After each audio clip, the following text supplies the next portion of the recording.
भारत के एक छोटे से शहर में हलवा हरिप्रसाद नाम के एक मिठाई की दुकान के मालिक रहते हैं। वे जितने स्वादिष्ट मिठाइयाँ बनाते थे उतने ही वे अपने मासूमियत के लिए पूरे शहर में मशहूर थे। एक सुबह हलवा हरिप्रसाद अपनी दुकान में ग्राहकों के लिए गर्मा गर्म एक पफ बनाने के लिए मुर्गी के अंडे उबाल रहे थे।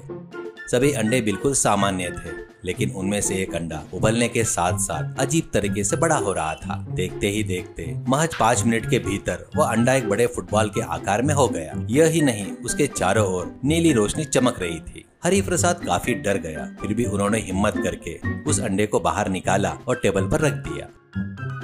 ठीक उसी समय उसके सबसे खास दोस्त पूरे शहर में बड़े घुमक्कड़ ड्राइवर देवानंद वहाँ पहुँचे। उस विशाल उबले अंडे को देखकर देवानंद के होश उड़ गए। देवानंद हैरान होते हुए, हरिप्रसाद, ये क्या है भाई? यह मुर्गी का अंडा है या किसी डायनासोर का अंडा? और तो और इसमें से एक अजीब सा जादुई वाइब्रेशन भी आ रही है। हरिप्रसाद कांपते हुए, मुझे तो यही समझ में नहीं आ रहा देवानंद, मैं तो बस इसे उबाल रहा था, यह उबलते उबलते इतना बड़ा हो गया। मुझे तो यह पता है कि पफ का साइज बड़ा होता है, लेकिन अंडे का साइज इस तरह बढ़ना ये तो मैं पहली बार देख रहा हूँ।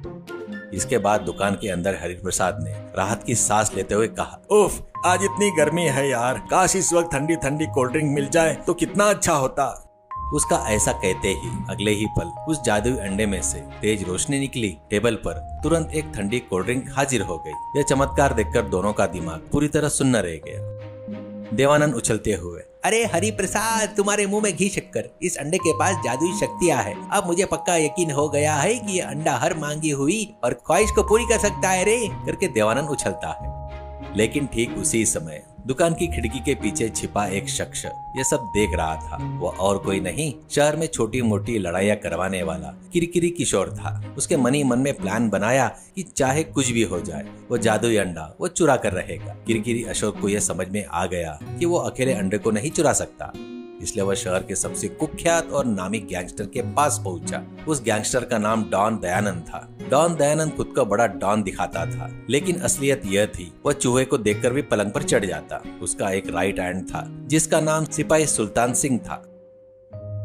किरकिरी अशोक हाफते हुए दयानंद के पास पहुंचा। बस, हमारे हलवा हरिप्रसाद की दुकान में एक बहुत बड़ा चमत्कार हुआ। वहाँ एक विशाल जादुई उबला हुआ अंडा है। उसे हम जो कुछ भी मांगेंगे वो हमें दे देता है। अगर हम उसे चुरा ले तो हम इस पूरे देश में सबसे अमीर बन सकते हैं। डॉन दयानंद ने अपनी मूंछों पर ताव देते हुए कहा, क्या उबला हुआ अंडा ख्वाहिशें पूरी करता है? किशोर, तुम मेरे साथ किरकिरी मजाक कर रहे हो क्या? क्या तुम चाहते हो कि मैं तुम्हारी बात पर यकीन करूं? तब किरकिरी किशोर ने उसे पूरी बात विस्तार से बताई कि कैसे उसने आंखों से उस अंडे को कोल्ड ड्रिंक पकड़ करते हुए देखा। यह सुनते ही डॉन दयानंद की आंखें चमक उठी। सिपाही सुल्तान सिंह, तुमने सुना? फौरन हमारे गैंग को अलर्ट करो। आज रात हलवा हरिप्रसाद की दुकान पर एक बहुत बड़ा क्राइम होने वाला है। वो अंडा अब मेरे अड्डे पर आना चाहिए बस। सिपाही सुल्तान ने तुरंत एक बड़ा प्लान तैयार किया। बस, रात के समय हम दुकान का पीछा दरवाजा तोड़कर अंदर घुसेंगे। अगर कोई बीच में आया तो क्लोरोफॉर्म सुनाकर उसे सुला देंगे, करके प्लान बताता है। रात हो गई। हलवा हरिप्रसाद ने उस जादुई अंडे को एक बड़े बक्से में बंद किया, दुकान को अच्छी तरह से लॉक किया और अपने घर चले गए। अंधेरे में काले नकाब पहने डॉन दयानंद, सिपाही सुल्तान सिंह और किरकिरी किशोर तीनों लोग दुकान के पिछले हिस्से पर पहुंच गए। सिपाही सुल्तान ने अपने औजार की मदद से धीरे से दरवाजे का ताला तोड़ दिया। तीनों दबे पांव अंदर घुस गए। दुकान के चारों तरफ घना अंधेरा था, लेकिन एक कोने में रखे बक्से से नीली रोशनी बाहर आ रही थी करके उनको दिखाई दिया। किरकिरी किशोर फुसफुसाते हुए, वो देखिए बॉस, उस बक्से के अंदर ही अंडा है। रोशनी भी वहीं से आ रही है। डॉन दयानंद आगे बढ़ा। उसने बक्से को खोला। उस विशाल उबले हुए अंडे को देखकर उसके खुशी का ठिकाना नहीं था। सुल्तान, देखो मत, इसे धीरे से उठाओ, करके कहता है। जैसे ही सुल्तान सिंह उस अंडे को पकड़ने गया, अनजाने में उसका हाथ पास में रखे एक स्टील के डब्बे को टकरा गया। वो डब्बा नीचे गिर गया। डब डब डब की आवाज तेज हुई। उस आवाज से पास में सो रहा चौकीदार जाग गया। जोर जोर से चिल्लाने लगे, चार चार चार चार पकड़ो, चार चार। चौकीदार की आवाज सुनकर पास ही मौजूदा ड्राइवर देवानंद और हलवा हरिप्रसाद तेजी से दुकान की तरफ भागे। हरिप्रसाद चिल्लाते हुए, ओए चोर, मेरे अंडे को लेकर कहाँ भाग रहे हो तुम लोग? चोरों को लगा कि वो पकड़े गए, इसलिए वे घबरा गए। उन्होंने उस बड़े बक्से को एक बोरे में डाल दिया। वहाँ खड़ी अपनी जीप में कूदे और तेजी से भागने की कोशिश करने लगे। हरिप्रसाद और देवानंद ने भी हार नहीं मानी और अपनी कार से उनका पीछा करना शुरू किया। सड़क पर आधी रात को हाई स्पीड चेसिंग शुरू हो गई। आगे चोरों की जीप थी और पीछे देवानंद कार चला रहे थे। डॉन दयानंद घबरा गया। किरकिरी किशोर वो पीछे आ रहे हैं, कार तो हमारे बिल्कुल करीब आ गई। उसे रोकने के लिए तुम इस अंडे को कुछ क्यों नहीं मांग लेते? अपनी किरकिरी बुद्धि का इस्तेमाल करो यहाँ पर।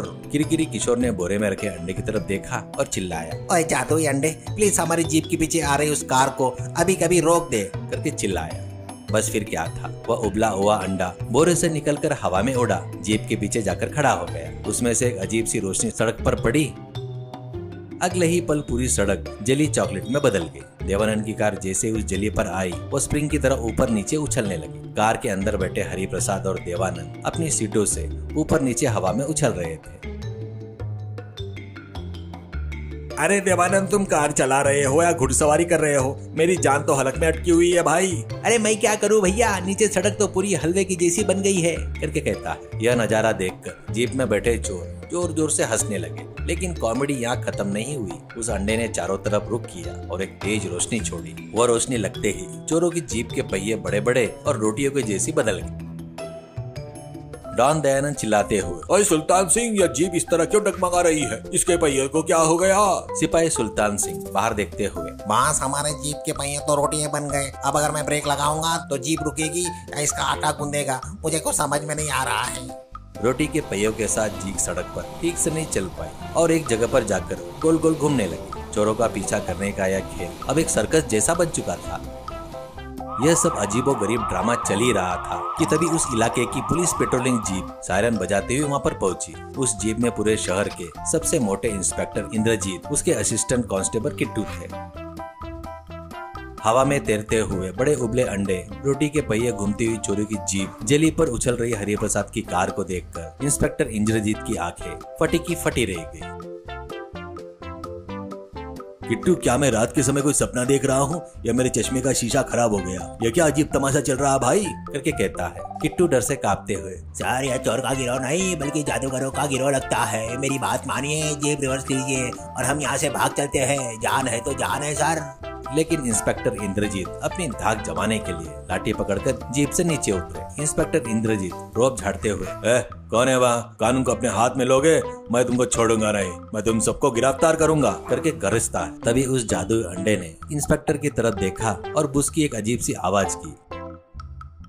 अगले ही पल इंस्पेक्टर के हाथ में मौजूदा लाठी एक गाजर में बदल गई। उनके सिर पर लगी पुलिस की कैप एक कद्दू में बदल गई। यह देखकर कांस्टेबल किट्टू हंस पड़ा। सर, आपके सिर पर कद्दू बहुत अच्छा लग रहा है सर। क्यों इस गाजर को थोड़ा हलवा बना दिया जाए? यह देखकर चोर हरिप्रसाद और बाकी सभी अपनी हंसी नहीं रोक पाए। इंस्पेक्टर इंद्रजीत शर्म और गुस्से के मारे। इंस्पेक्टर इंद्रजीत रोते हुए, मेरे पूरे डिपार्टमेंट में इतिहास में आज तक मेरा ऐसा अपमान कभी नहीं हुआ रे। आखिरकार हलवा हरिप्रसाद अपनी कार से नीचे उतरकर उन्होंने उस जादुई अंडे के सामने हाथ जोड़ लिए। ओ दैवीय अंडे, इन चोरों ने लालच में आकर गलती की। हमारे पुलिस अधिकारी भी अनजाने में घबरा रहे हैं। कृपया करके सबको माफ कर दो। इस तमाशे को यहीं रोक दो। हमारे शहर में फिर से शांति ला दो। मैं आपसे दिल से प्रार्थना करता हूँ। हरिप्रसाद की इस मासूमियत, उनके अच्छे दिल को देखकर वह उबला हुआ अंडा शांत हो गया। तुरंत सड़क पर बिछी जिलेबी गायब हो गई। जीप के पहिए फिर से सामान्य हो गए। इंस्पेक्टर के हाथ में उनकी लाठी और पुलिस की कैप वापस आ गई। सब कुछ पहले जैसा नॉर्मल हो गया। डॉन दयानंद, सिपाही सुल्तान और किरकिरी किशोर ने हाथ जोड़कर अपनी गलती मानी। हमें माफ कर दो हरिप्रसाद भैया। अब हम कभी तुम्हारी दुकान की तरफ आंख उठाकर भी नहीं देखेंगे। हम इस अंडे के मामले में हमेशा दूर रहेंगे, ऐसा कहता है। इंस्पेक्टर इंद्रजीत ने अपनी मूंछों पर ताव देते हुए कहा, बंद करो ये अपना ड्रामा। मुर्गी का अंडा चुराने की कोशिश करने में, शहर की कानून व्यवस्था को बिगाड़ने के जुर्म में मैं तुम तीनों को गिरफ्तार करता हूँ। इसके बाद इंस्पेक्टर ने तीनों चोरों को हथकड़ी लगाई, उन्हें अपनी जीप में